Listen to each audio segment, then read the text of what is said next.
Hello दोस्तों, स्वागत है आपका फाइनेंस टॉक्स चैनल में, जहां हम इन्वेस्टमेंट और फाइनेंस के कॉम्प्लेक्स टॉपिक को सिंपल और इंटरेस्टिंग बनाते हैं। मैं हूं मनीष और आज हम बात करेंगे पोर्टफोलियो मैनेजमेंट सर्विसेज या पीएमएस के बारे में। पीएमएस होता क्या है, इसके चार्जेस स्ट्रक्चर कैसे काम करते हैं और अमेरिकन और यूरोपियन वाटरफॉल मॉडल्स में कॉन्सेप्ट को रियल वर्ल्ड एग्जाम्पल के थ्रू समझेंगे। अगर आपको पीएमएस और पर्सनलाइज इन्वेस्टमेंट मैनेजमेंट के बारे में क्लैरिटी चाहिए तो ये वीडियो पूरा ज़रूर देखेगा। तो चलिए शुरू करते हैं आज की वीडियो को। तो सबसे पहले हम जान लेते हैं कि पीएमएस या पोर्टफोलियो मैनेजमेंट सर्विसेज होता क्या है। सोचो कि आपके पास 1 करोड़ रुपए इन्वेस्ट करने के लिए, लेकिन ना आपके पास टाइम है ना एक्सपर्टीज इन्वेस्टमेंट को मैनेज करने के लिए। यहीं पर पीएमएस का रोल शुरू होता है। पोर्टफोलियो मैनेजमेंट सर्विसेज एक प्रोफेशनल सर्विस है जिसमें एक एक्सपीरियंस पोर्टफोलियो मैनेजर आपके इन्वेस्टमेंट्स को आपके फाइनेंशियल गोल्स और रिस्क एपेटाइट के हिसाब से मैनेज कर दो। इसके कुछ फीचर्स हैं, जैसे कि हमारा पहला फीचर्स है कस्टमाइजेशन। मान लेते हैं कि कोई अगर इन्वेस्टर है जो एग्रेसिव है बाय नेचर, तो उसका पीएमएस मैनेजर उसके पोर्टफोलियो में ज़्यादा इक्विटी शेयर्स को एलोकेट करेगा एज़ कम्पेयर टू अदर। वहीं पर अगर कोई दूसरा इन्वेस्टर है जो बाय कंजर्वेटिव है बाय नेचर, तो उसका पोर्टफोलियो मैनेजर डेट को ज़्यादा एलोकेट करेगा एज़ कम्पेयर टू अदर्स। दूसरा फीचर है प्रोफेशनल मैनेजमेंट। एक पीएमएस मैनेजर को मार्केट का इन डेप्थ नॉलेज होता है। फॉर एग्जांपल, अगर निफ्टी और बैंक निफ्टी में हाई वॉलेटिलिटी हो, तो मैनेजर आपके पोर्टफोलियो को हेज कर सकता है आपके कैपिटल को प्रोटेक्ट करने के लिए। और तीसरा फीचर है ट्रांसपेरेंसी। आपको रेगुलर रिपोर्ट्स मिलते हैं जिसमें ये बताया जाता है कि आपका पोर्टफोलियो कैसा परफॉर्म कर रहा है as compare to broader markets. साथ में इसमें फीस का भी ब्रेकडाउन होता है। यूजुअली बीएमएस में 50 लाख या उससे ज़्यादा की इन्वेस्टमेंट होती है, यानी कि 50 लाख के नीचे की अमाउंट आप इसमें इन्वेस्ट नहीं कर सकते।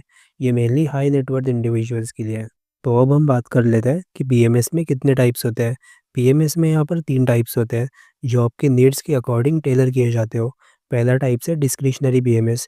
आपके पोर्टफोलियो मैनेजर को पूरा कंट्रोल यहाँ पर मिलता है। फॉर एग्जांपल, अगर पोर्टफोलियो मैनेजर को ये लगता है कि आईटी स्टॉक्स यहाँ से काफ़ी अच्छा परफॉर्म कर सकते हैं, तो इन्फोसिस और टीसीएस, इनमें अपॉर्चुनिटीज़ दिखाई देती है उनको, तो पोर्टफोलियो मैनेजर के पास ये पूरा राइट बन जाता है कि आईटी स्टॉक्स के अंदर वो ज़्यादा एक्सपोजर हो।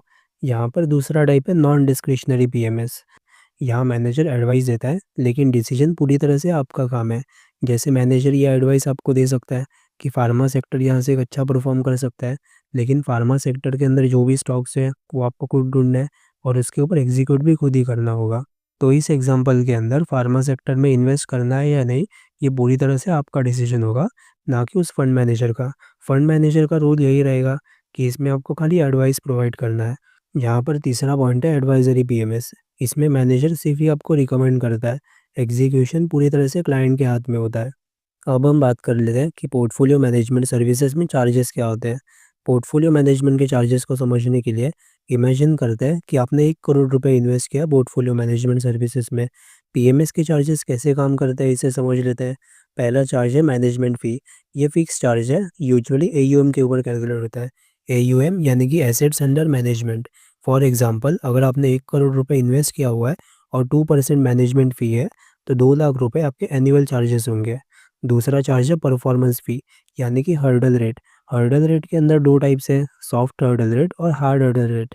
हर्डल रेट यानी कि कोई ऐसा लेवल कि जिस लेवल को पार करते ही पोर्टफोलियो मैनेजमेंट सर्विसेज अपनी परफॉर्मेंस फ़ी क्लेम करता हो। जैसा कि पहला पॉइंट है सॉफ्ट हर्डल रेट। अगर मान लेते हैं कि 10% का सॉफ्ट हर्डल रेट हो और पोर्टफोलियो मैनेजमेंट सर्विसेज यहाँ पर 12% का रिटर्न डिलीवर कर दे, तो 0 से लेकर 12 तक जो भी रिटर्न्स यहाँ पर पोर्टफोलियो मैनेजमेंट सर्विसेज से अर्न किए हुए हैं, उस पूरे 12% के ऊपर यहाँ पर परफॉर्मेंस फी चार्ज होगी। लेकिन यहीं पर अगर 10% हार्ड हर्डल रेट हो, तो 10 to 12% के बीच में, यानी कि सिर्फ 2% के ऊपर परफॉर्मेंस फी चार्ज की जा सकती है, ना कि पूरे 12% के ऊपर। तीसरा पॉइंट है एंट्री और एग्जिट लोड। मान लेते हैं कि अगर आप पोर्टफोलियो मैनेजमेंट पे एंटर करते हो, तो एंटर करते ही आपको एंट्री लोड भी यहाँ पर देना होगा, यानी कि एंट्री लोड आपको पोर्टफोलियो मैनेजमेंट सर्विसेज में ही देना है, ना कि म्यूचुअल फंड्स में और एआईएफ में। लेकिन पीएमएस के अंदर और एक लोड है जो कि एग्जिट लोड। अब एग्जिट लोड हो सकता है कि टाइम बेसिस के ऊपर हो, यानी कि अगर आप 6 महीने से पहले एग्जिट करते हो या फिर 1 साल के अंदर एग्जिट करते हो, तभी आपको एग्जिट लोड लगेगा। लेकिन उसके बाद भी एग्जिट लोड फिर भी आपके लिए चार्जेस हो सकता है अगर आप प्री मैच्योर एग्जिट करते हो तो। चौथा पॉइंट है कस्टोडियन एंड ऑडिट चार्जेस। ये 10,000 से लेकर 50,000 तक के एनुअल चार्जेस होते हैं जो रिपोर्टिंग और पोर्टफोलियो सेफ्टी के लिए लिए जाते हैं। तो अब हम बात कर लेते हैं कि अमेरिकन और यूरोपियन वाटरफॉल स्ट्रक्चर में क्या डिफरेंस है। अमेरिकन और European waterfall structure mostly private equity और वेंचर कैपिटल फंड्स में यूज़ होते हैं। पीएमएस में ये डायरेक्टली यूज़ नहीं होते, बट समझते हैं कि ये कैसे काम करते हैं। तो पहले हम बात कर लेते हैं अमेरिकन वाटरफॉल की। तो मान लेते हैं कि आप एक फंड मैनेजर हो और आपने 3 स्टॉक यहाँ पर परचेज़ किया हुआ है। तो हर एक स्टॉक के अंदर जो भी प्रॉफ़िट एंड लॉस होगा, वो स्टॉक बाय स्टॉक आपका डिवाइड होगा इन्वेस्टर्स और आपके बीच में। लेकिन यूरोपियन वाटरफॉल में एकदम इससे उल्टा, इन तीनों स्टॉक को कंबाइन किया जाएगा एक पोर्टफोलियो में, और उस पोर्टफोलियो का रिटर्न कितना होगा, उसके ऊपर इन्वेस्टर के रिटर्न्स और आपके परसेंटेज डिपेंड करते हैं, ना कि डील बाय डील बेसिस पे।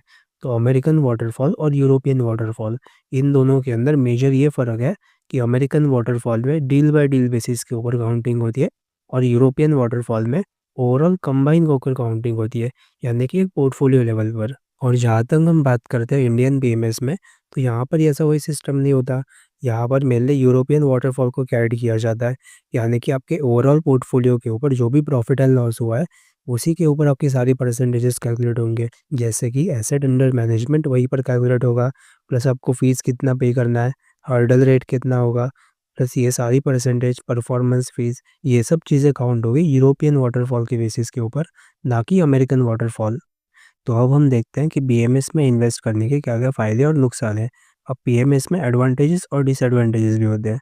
जैसे कि पहला एडवांटेज है, अगर आपके पास 50 लाख या उससे ज़्यादा का इन्वेस्टेबल सरप्लस है, तो आपके इन्वेस्टमेंट एक एक्सपर्ट के अंडर रहेंगे।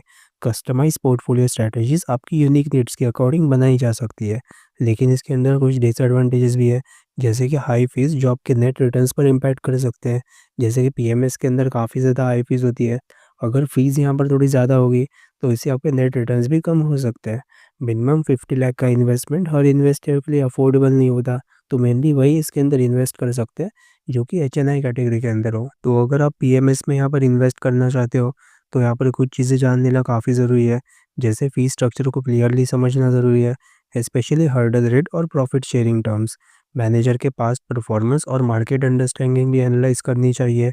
वैसे ही ट्रांसपेरेंसी भी काफ़ी इंपॉर्टेंट है। एंश्योर करें कि आपके जो रेगुलर रिपोर्ट्स हैं, वो आपको मिलते रहे, यानी कि जो भी रिपोर्ट्स कंपनी के द्वारा यहाँ पर प्रेज़ेंट किए जाते हैं, वो डायरेक्टली आपके पास आते हो। तो दोस्तों, पीएमएस एक एडवांस इन्वेस्टमेंट टूल है, जो आपके फाइनेंशियल गोल्स को अचीव करने में मदद कर सकता है।